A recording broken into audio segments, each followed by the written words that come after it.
In case you are watching our safflower farming videos for the first time, my names are Reverend Dr. Nelson Kiama Mwaniki, consulting for Modern Occupational Health, Pty Limited, as a public health specialist and medicinal plants expert responsible for the development of the Safflower Kiama variety.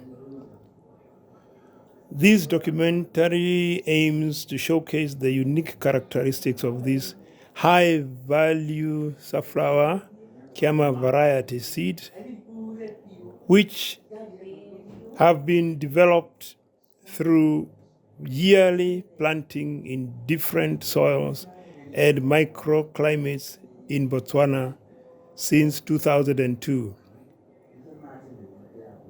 When a donation of 40 safflower seed varieties was received from the Washington State University, USA. These unique seed variety identifiers include 1. High green vegetable protein. This vegetable, the protein content ranges between 37 to 39.2%. 2. Ability to produce beautiful and a wide range of flower colors for the cut flower industry. 3. High seed oil production, 33 to 36% oil content. 4. Production of high mineral and protein content in the seed cake, ranging between 22 to 28% protein. 5. Production of nutritious high volume of animal feed after seed harvesting. 6. Ability to withstand the winter frost. And 7. Highest moisture stress resilience compared to all the known commercial crops in Botswana. In this documentary, we are in Jwaneng, which is known for the diamond production, and we have a safflower project, which we are working in partnership with some youths, and I want to introduce these youths who are the true champions of this project, which has been so successful. It's about it's 4950 hectares of safflower, which has done quite well. So on my immediate left is Mr. Peño, and next to him is Mr. Bokamoso Elson, and on the far left is Mr. Mureri or Rex. These are the people behind this successful project in the Jwaneng, Botswana. And a good job, congratulations. These guys were planting this. They were planting this plantation you are seeing here the whole night with a tractor, taking tons, and they did a good job, as you can see. The results have been very good.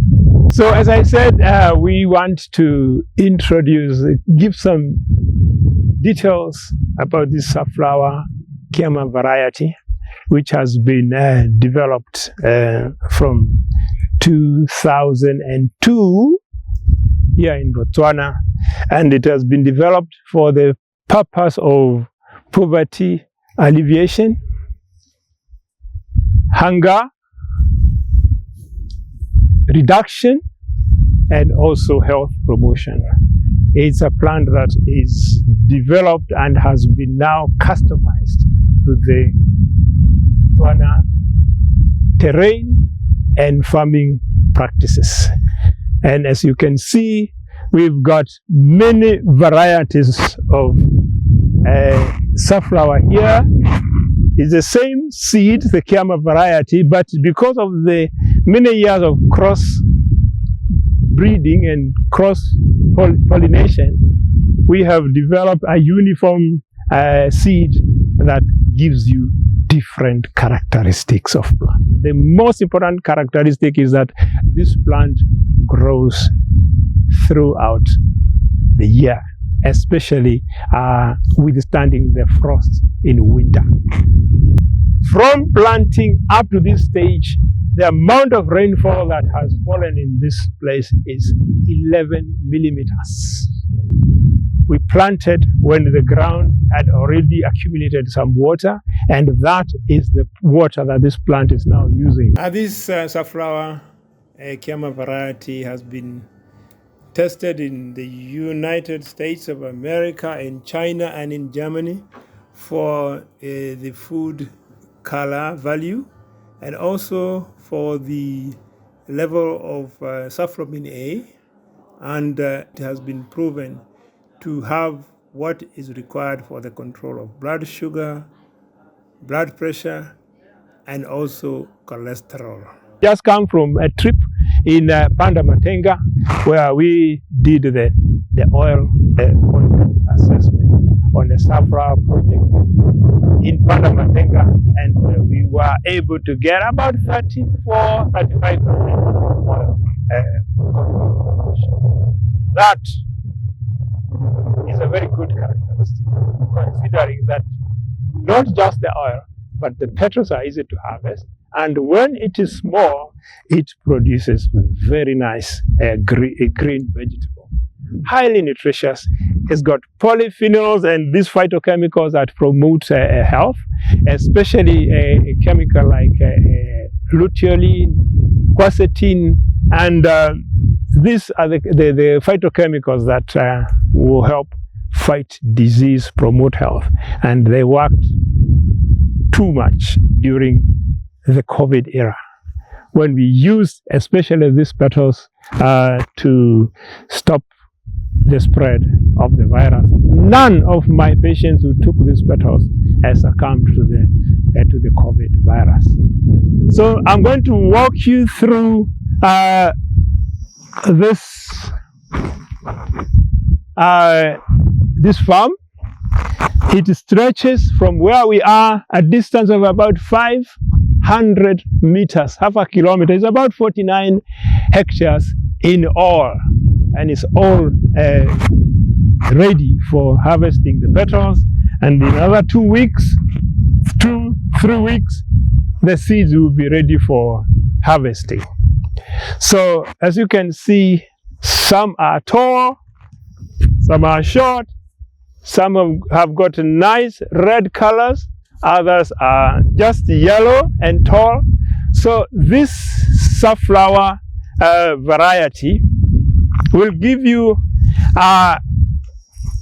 it has got a lot of flexibility. If you grow this for cut flower industry, it produces beautiful, beautiful flowers. If you grow it for the animal feed industry, these seeds, we have done a test in Kenya, and we gave dairy cows, we put the safflower seeds in the dairy cows' feed, and they increased their milk production by a whopping 30%. So if you can grow this purely for the livestock industry, and you would make your money for the cut flower industry, for the vegetable industry. And right now, as you can see, we are just here to multiply the seeds. People have been asking, where can we get the seeds of this Safflower Kiama variety? And now in another 3-4 weeks, 1 month, in fact, even now as we are speaking, we have this Kiama variety seed which is available for sale, for planting, especially as the rains are coming. So all the knowledge that you need about safflower, we have it. It has been researched by the Botswana University of Agriculture and Natural Resources. Papers have been written. Students have graduated with PhDs, masters in crop science, and all the knowledge that can be obtained about this safflower plant For the commercial production, for health promotion, for poverty alleviation, a lot of studies have already been done. So if you are interested in planting Safflower Kiama variety, this video is for you. The other thing about this seed variety is that it has been, we have promoted it for planting in other African countries. We have a consortium of, we call it Africa Diaspora Safflower Consortium. And the idea is to plant this safflower in all the 50 African countries. We have somebody who is now campaigning at the African Union level, such that this plant can be accepted as a plant to be promoted for all the African national cropping plants. So we are on course to achieve our original objective of growing safflower in 50 African countries, reducing the burden of these non-communicable diseases, the cancer, the heart diseases, the diabetes, by 50% by the year 2050. That is our objective. We got 4 strategies to achieve our objective. The first one is building the evidence that this is a medicinal plant. This is a high-value crop. The evidence that this is a crop that can grow throughout the year. That evidence is already achieved over the last 20 years. We have it, it's published. You can go to ChatGPT and just ask, what is Safflower Kiama variety? And they'll tell you what we have done in terms of building this evidence. The next strategy is about behavioral change communication. And we are doing this video for behavioral change communication, that people can see that you can change from your agricultural practices. The traditional crops that you normally grow, like maize, sorghum, horticulture, all those other things that cannot give you so much health and so much money. You can shift, change, and introduce safflower farming in your backyard, also as a commercial crop. So behavioral change communication. And we have reached out to many groups like in Botswana. We've got WhatsApp groups that are talking about safflower, how it can grow, and how easy, how you can make money out of it. The only thing I would like to caution at this juncture is that I've noticed that it's very easy for people to be scammed. Yes, there are many people who are saying things about safflower merely because they want either to sell seeds or they wanted to do whatever it is that they are doing.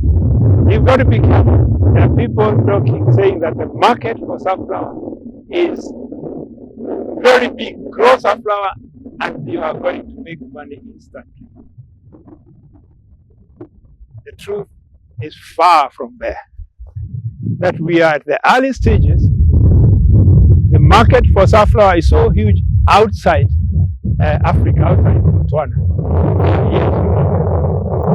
Those people who have planted safflower and then they have planted, they have seeds, they don't know where to sell, or they have petals, they don't know where to sell. We have got to be careful. This is a journey we move bit by bit. And I'm happy to say that people are beginning to accept this safflower and to appreciate this. That's the second strategy, behavioral change communication. The third stage is commodity supply management. Commodity supply management. After people know about safflower, how do we grow this safflower on a large scale? 1,000 acres, 2,000 acres. Because the outside market is looking for hundreds of tons of this product. So how do we manage that? And the fourth strategy is government policy support. So every stage of the way, since we started this safflower, every stage of the way, we have involved government institutions. We have involved the University of Botswana. They are the ones who first tested the oil content of safflower, the phytochemicals, the fatty acid profile in the oil from safflower. This was done way back in 2014 by Professor Eoboa, the Department of Chemistry, University of Botswana. That's when he showed that the fatty acid profile, high linoleic acid safflower. There is another safflower which is high oleic. So this Kiama variety is high in linoleic, which is what the health industry is looking for the control of heart diseases and so on. So that was involving University of Botswana, and then we went to the Botswana University of Agriculture and Natural Resources. These are government institutions. They have done all the research that needs to be done for government to accept this plant for spreading its message to the country. So that right now, as we speak, safflower is included in the national program. It's called the Temolitoto. So if you grow this plant, government will give you everything that you need to grow this plant. That is government policy support. So we are happy with the support we are receiving from the Botswana government.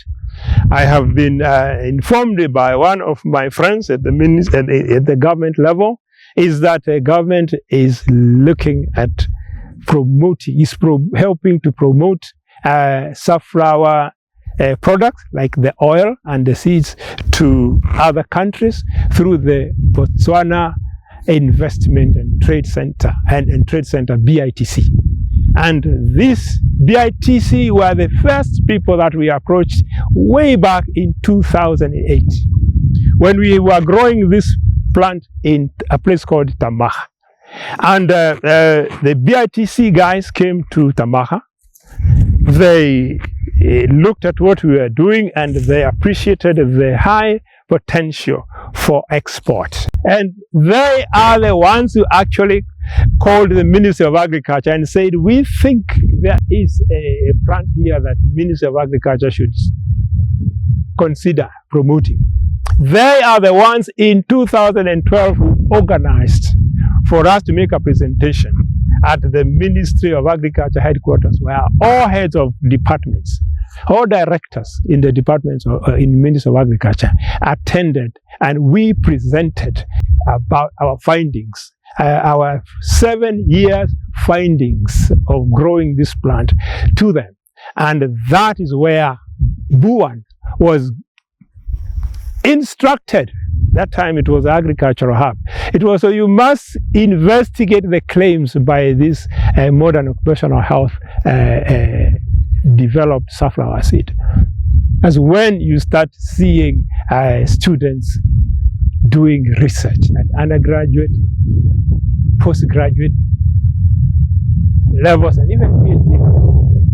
And we have some people in the Ministry of Agriculture, I don't want to mention their names, who are beneficiaries of the training. So we have government policy support. So basically now, what we are doing in this project is to just show people that this plant can grow on a larger scale throughout the year with a minimum water, moisture stress. Well, I've talked a lot, and don't take my word for everything. Let us hear what the people who have been on the ground has to say. So let's hear what Elson Bokamoso has to say about this safflower project. Over to you, Elson. Good day, farmers. This is Elson here from the ATB Edwards farms. We are in Kadue, a place called Kadue. It's about 20 minutes drive from Joining on your way to Sukuma. I'm standing here in the middle of our safflower field. As you can see, it's about 50 hectares of Kiama variety that has performed exceptionally well. You can even smell it. The scent smells really good. We planted this crop around mid-April on dry land. This hasn't been watered at all. As you can see, there are no what do you call them? Some irrigation systems in it, but it has performed really good. Then the spacing between the crops is about 3 feet, which refers to about 91 centimeters between the crops. Then between the rows, I meant to say, sorry. Then between the crops, it's about 30 centimeters. Crop has done really good. As you can see that some of the crops are a bit taller than the others. This is just only according to the types of soils that we have here in the farm. What I've noticed is that in the red soils, this crop tends to get a bit taller than on the black soils like these ones. As you can see that the soils are a bit black. They're very rich, so the crops tend to be a bit shorter than bushy. So that is that. Come and learn more about safflower here, then we are ready at any time. Thank you so much. This is Nelson Kiama Mwaniki reporting for Modern Occupational Hour. Kadue Vaneng. God bless you.